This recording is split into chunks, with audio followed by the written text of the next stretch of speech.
드디어 최고의 시청률로 화제가 되었던 김 부장이 막을 내렸습니다. 결말을 두고 정말 다양한 반응들이 쏟아졌는데요. 우리가 원했던 행복한 결말이다 하며 만족하시는 분들도 많았지만 동시에 주강찬이 좀 더 처참하게 당하길 바랐는데 아쉽다는 반응도 정말 많았습니다. 그리고 시즌2가 벌써부터 기다려진다는 분들도 적지 않았는데요. 금이빨과 박강성이 사이다 같은 복수를 해줄 거라 기대했던 터라 조금 아쉬운 마음이 들더라고요. 주강찬이 결국 모든 걸 잃긴 했지만 그동안 저지른 짓에 비하면 어딘가 아쉬운 결말이었습니다. 이렇게 유독 반응이 갈렸던 김 부장의 결말, 그리고 이 드라마가 우리에게 남겨준 여운은 무엇이었는지 지금부터 바로 보실게요. 구독과 좋아요는 영상을 만드는데 큰 힘이 됩니다. 리응령을 구출해 리조트를 빠져나오는 김 부장. 그 앞을 가로막는 사람이 있었습니다. 바로 박강성인데요. 내 형의 개죽음을 만든 게 너였다며 리응령을 향해 일을 가던 박강성은 정작 원수 같은 리응령을 지키려는 김 부장이 도무지 이해가 안 됐던 모양입니다. 그러자 김 부장이 담담하게 답합니다. 내 딸을 지키기 위해서 원수를 죽이는 것보다 소중한 사람을 지키는 게 더 중요하니까.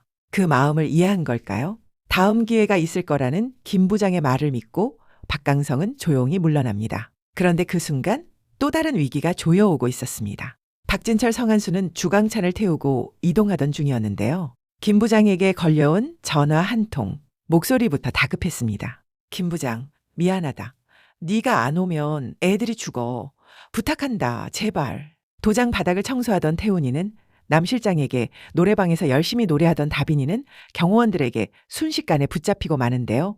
결박당한 두 아이의 영상이 주강찬에게 전송되고 준비됐습니다라는 짧은 메시지 하나로 판은 완전히 뒤집힙니다. 그렇게 도착한 곳엔 이미 주강찬, 남 실장, 박진철, 성한수, 그리고 아이들까지 전부 모여 있었습니다. 이미 제정신이 아닌 주강찬은 친구의 자식을 위해서도 목숨을 걸 수 있다니 조금 놀랐어라며 김 부장을 철장 데스매치를 방불케 하는 곳으로 밀어넣는데요. 정작 자신도 딸 혜리를 위해서라면 무슨 일이든 서슴지 않았던 사람인데 어째서 다른 부모들의 그 마음은 이해하지 못하는 걸까요? 주강찬은 그렇게 문을 걸어 잠그고 김 부장과 박진철, 성한수에게 잔인한 선택을 강요합니다. 친구를 죽일지 자식을 죽일지 골라야 하는 상황. 66만 사라지면 아이들은 살려주겠다는 겁니다. 김 부장은 자신 때문에 이 지경까지 오게 된 두 친구에게 미안함을 감추지 못합니다. 주강찬은 남 실장을 시켜 아이들을 향해 위협 신호를 보냅니다. 상황이 장난이 아니라는 걸 확인시키려는 듯한 태도인데요. 김 부장은 차라리 자신을 쓰러뜨리라 재촉하지만 박진철과 성한수는 쉽사리 손을 들지 못합니다. 결국 참다 못한 김 부장이 먼저 주먹을 날리는데요. 그런데 이 장면을 보고 정말 놀랐습니다. 주강찬은 이 상황을 즐기고 있는 건지 상대의 파멸을 대체 어디까지 봐야 만족하는 건지 도저히 이해할 수 없더라고요. 그러고는 시간 제한까지 정해두는데요. 정해진 시간 안에 끝내지 못하면 아이들부터 그 다음은 김 부장까지 자신이 직접 처리하겠다는 협박입니다. 결국 박진철과 성한수도 더는 버틸 수 없이 주먹을 날릴 수밖에 없었는데요. 친구를 때리는 그 처절한 몸짓과 울음 섞인 신음 속에서도 주강찬은 더 세게, 더 크게 소리치며 이 상황을 즐깁니다. 쓰러져가는 김 부장을 향해서는 조롱까지 서슴지 않는데요. 여기까지 오면 분노를 넘어서 완전히 이성을 잃은 사람처럼 보입니다. 하지만 역시 역전의 전사들, 위기 속에서도 냉정함을 잃지 않았습니다. 박진철과 성한수는 김 부장을 때리는 척하며 계속 철창 쪽으로 부딪히게 만들었고 그렇게 누적된 충격에 철창은 결국 무너지고 맙니다. 그 잔해에 깔리는 주강찬, 스스로 만든 함정에 자기가 갇히는 순간이었습니다. 그리고 아이들을 위협하던 남 실장도 성한수의 한 방에 그대로 쓰러지고 마는데요. 그리고 주강찬은 처참히 무너진 건물 옥상에 매달린 채로 발견됩니다. 사실 아이들을 납치해 위협하고 누구 하나 죽어야만 끝나는 철장 데스매치까지 만들어 그 미친 상황을 즐기던 주강찬인데 이게 그의 최후인가 싶었거든요. 그런데 알고 보니 다 계획이 있었습니다. 주강찬을 죽이는 게 아니라 살려둔 채로 자신이 가진 모든 걸 잃는 그 고통을 그대로 느끼게 해주는 것. 그렇게 주강찬의 몰락이 본격적으로 시작됩니다. 김 부장이 누군가에게 전화를 겁니다. 주화건설을 해체시켜 주십시오. 원작 웹툰에 등장하는 조평견으로 추정되는 인물인데요. 안 그래도 주화건설을 어떻게 무너뜨릴지 궁금했었는데 원작에 나왔던 그 인물이 등장한 셈입니다. 딸과 관련된 일이라는 말에 옛 인연을 생각해 알아보겠다고 답하는데요. 오이채 썰듯 싹둑싹둑 잘라 화채를 만들어버리겠다면서도 비싼 건 알고 있제?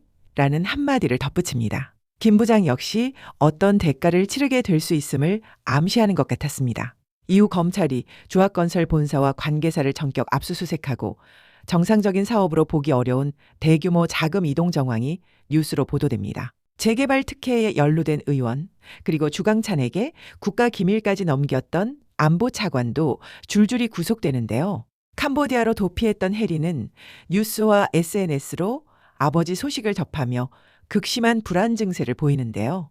해리는 민지처럼 강한 아이가 아닙니다. 지금까지 모든 걸 대신 해결해주던 아빠가 무너지자 자신의 든든한 지원군이 한순간에 사라진 셈이었죠. 게다가 타인의 시선을 유독 의식하던 해리에게 SNS에서 쏟아지는 그 이야기들은 그야말로 감당하기 힘든 충격이었을 겁니다. 체포되는 장면이 직접 그려지진 않지만 기자의 질문으로 미루어 결국 붙잡힌 것으로 보이는데요. 그리고 병원에서 이송되던 주강찬 앞에 기자로 위장한 인물이 나타납니다. 바로 금이빨이었는데요. 순식간에 칼을 휘두르며 복수를 감행합니다. 걔한테 당하니까 어때? 이빨은 뽑혔어도 발톱은 남아있다는 말과 함께요. 이렇게 주강찬은 결국 모든 걸 잃는 모습으로 나오는데요. 그 이후 주강찬의 모습은 나오지 않아 조금 아쉽더라고요. 그동안 저지른 짓을 생각하면 조금 더 확실한 응징이 있었어도 좋지 않았을까 싶었거든요. 한편 리응영은 병원에 입원한 상태였는데요. 장 소장이 직접 찾아가 정보를 요구합니다. 리응영은 자신이 가진 모든 정보를 넘기는 대신 마카오로 망명시켜달라는 조건을 내겁니다. 모든 정보가 자기 머릿속에 있다는 걸 무기로 내세우는 겁니다. 그런데 낯선 남자가 잠든 리응영에게 몰래 주사를 놓고 어디론가 데려가는데요. 바로 김 부장이었습니다. 그렇게 리응영을 데려간 곳은 박강성과의 접선 장소. 앞서 다음 기회를 약속했던 그 말, 김 부장은 끝까지 지킨 겁니다. 박강성은 김 부장에게 딸아이와 잘 살아라, 나도 살아남을게라는 마지막 인사를 남기는데요. 김 부장도 그래, 꼭 살아남으라는 인사로 화답합니다. 정작 장 소장은 리응영이 사라졌다는 보고를 받고도 대수롭지 않은 반응입니다. 뽑아낼 정보는 다 뽑았으니 차라리 잘 됐다는 건데요. 그렇게 리응영은 다시 눈을 뜬 곳이 마카오인 줄 알았지만 실제로는 북한이었습니다. 박강성은 리응영을 쉽게 죽이고 싶지 않았어요. 그래서 직접 처리하는 대신 살아남기 힘든 곳으로 돌려보낸 겁니다.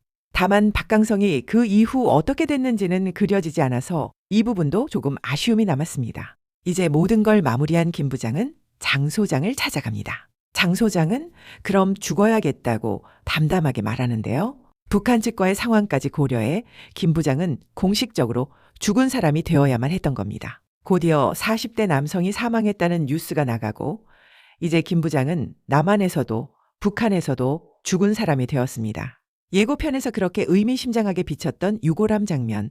사실은 장 소장이 김 부장의 새 신분을 만들어주기 위해 계획한 결과물이었습니다. 민지는 그렇게 납골당을 찾았지만 사실 아빠가 살아있다는 걸 이미 알고 있었습니다. 정상화 요원에게서 미리 들었던 거죠. 그런 민지 앞에 다시 나타난 김 부장. 다시는 떠나지 않겠다는 약속과 함께 이제는 완전히 새로운 삶을 살게 될 거라는 말을 건넵니다. 김 부장과 민지는 그렇게 서로를 꼭 끌어안는데요. 그동안 얼마나 많은 걸 견뎌왔는지 그 포옹 하나로 다 전해지는 것 같았습니다. 민지는 김지민이라는 새 이름으로 다시 태어나는데요. 강국철은 민지에게 훌륭한 사람이 되길 바란다며 선물을 건네는데요. 강국철은 그동안 자신이 맡은 일에 충실했을 뿐 김 부장에게 사적인 감정은 없는 인물이었거든요. 이번 일을 계기로 사실은 따뜻한 마음을 가진 사람이었다는 게 드러나는 순간이었습니다.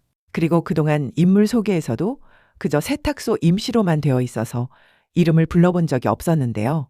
이번 화에서 본인의 본명이 임호원이라고 처음 밝힙니다. 세탁소 아저씨답게 김 부장에게는 새 정장을 선물로 건네는데요. 새 신분으로 새 출발하는 두 사람, 벚꽃길을 나란히 걷는 모습이 유독 아름다웠습니다. 이사하는 날에는 박진철과 성한수도 찾아오는데요.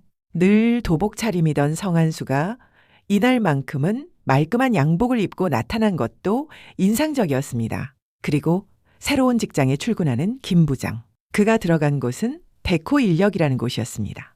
원작에서도 김 부장이 주합건설을 산산조각 내는 조건으로 백호인력에 들어가 일하는 것으로 나오는데요. 그렇게 백호인력에서 첫 면접을 보는 장면으로 드라마는 막을 내립니다. 주강찬, 남실장, 박강성, 금이빨, 이 사람들의 최후 모습이 제대로 그려지지 않아 아쉬운 부분이 있었는데요. 어떻게 보면 이건 아쉬움이 아니라 시즌 1을 위해 남겨둔 여운이 아닐까 싶은 생각도 듭니다. 이렇게 김 부장이 막을 내렸습니다. 정말 많은 사건들이 있었고 그만큼 아쉬움도 남았지만 결국 우리가 가장 기다렸던 건 김 부장과 민지의 행복한 결말이 아니었을까 싶습니다. 김 부장의 인기가 갈수록 늘어가고 많은 분들이 시즌 2를 기대하고 있는 상황에서 정말 시즌 2가 나오지 않을까 기대되는데요.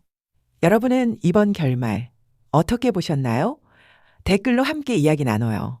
구독과 좋아요는 영상을 만드는데 큰 힘이 됩니다. 영화와 드라마를 잇는 무비있다였습니다.